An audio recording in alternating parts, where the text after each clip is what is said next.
Hey, it's Jason with jams.net. Thanks for tuning in to the channel.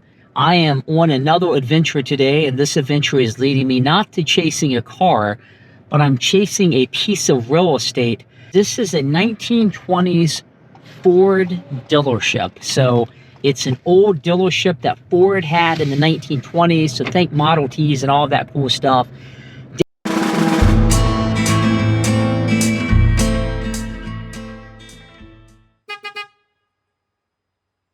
Been a lot of things over the years. Most recently, it was a motorcycle dealership.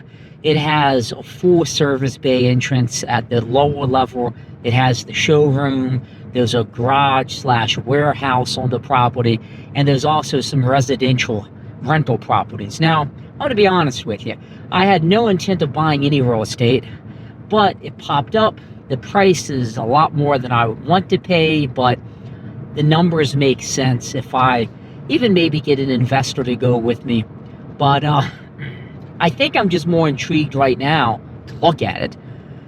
I want to see how much has changed, if anything, and I want to kind of think about, could this be a good rental property for another business and that I could own it. So we're going to drive over, we're going to take a look at it. More importantly, I'm going to show you the building so you can kind of get a sense of what it looks like and how this building has evolved over the past 100 years. So I totally goofed. I'm not going to Hanover, PA. That was my bad. It's Spring Grove, Pennsylvania. So think York, PA. In any event, it has only taken me 35 minutes to get here. And see, I'm approaching it here. And they have, I believe, still an operating paper plant. Which, if you ever have been in a town with a paper plant, you know that they can get kind of stinky. But the dealership's going to be right up here on the right-hand side, and then I think there's a few other buildings associated with it. Hanover Road. So I'm going to go ahead and park at the dealership, and this is it. Take a peek at it. So roughly 30. And that's for all of the that's super cool, huh? Yeah, so supposedly, well, what you're told, when they built this, is Henry Ford had specifically designed these. I guess they made them all the same crossing. Yeah. Henry actually came here when they built this. And they delivered all the construction material built. Super cool, yeah. Pretty cool. And that's, so one of our interested parties was the Historical Society. And I volunteered at the AACA Museum up in Hershey. well, they want to.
Okay, so I left looking at the building and I want to kind of give you my impressions. I think the prices are reasonable in terms of what they're asking. The dealership is about 15,000 square feet. It has the original Model T ramps, the original floor, and it is designated as a historical building. So it has a placard on the outside. So you got to really adhere to the local township in terms of what you do. In fact, the local historical society wanted to buy the building, but they made an offer that was just a little too low for the seller. You have a full basement in the building with garage access as well. So you could theoretically rent the basement, and you could probably subdivide the upstairs showroom to like a photographer or a bakery or who knows what, and the back half to like a, a more of an industrial type shop. In a quarter on the mile, property, continue straight onto Middletown there's Road. also a ribbon, the old ribbon factory, the town ribbon factory, and that building is deeded and everything separately. It's part of this package though, and it has a huge warehouse in the basement, and then the upper level is an apartment that is currently leased. Continue And then straight onto immediately Middletown Road. next to the dealership, like 10 feet away, it's just an alley, is a residential house, 3-story. It needs a lot of work. The whole inside would have to be gutted and Continue on redone. So Middletown Road. it's a pretty cool house. Welcome to It Middletown. is, relatively close to where I live in Maryland, which is awesome. It's an awesome dealership. I love that it's a historical building, but it does worry me about future construction. So I'm going to think about this. I'm going to see if anybody I know would want to maybe invest with me. I don't think I can swing this completely on my own, but I think with an investor and a partner, maybe we could buy it and own a piece of history and, rent it out, lease it to a good tenant, and we'll see how it goes. So I'm going to think about it the next couple days, and if we proceed, you'll be hearing about this on the Jams.net YouTube channel. If not, it was awesome to look at, and I hope that you enjoyed the tour. As always, please give me a subscribe to YouTube. It means a lot to me. Have a great day.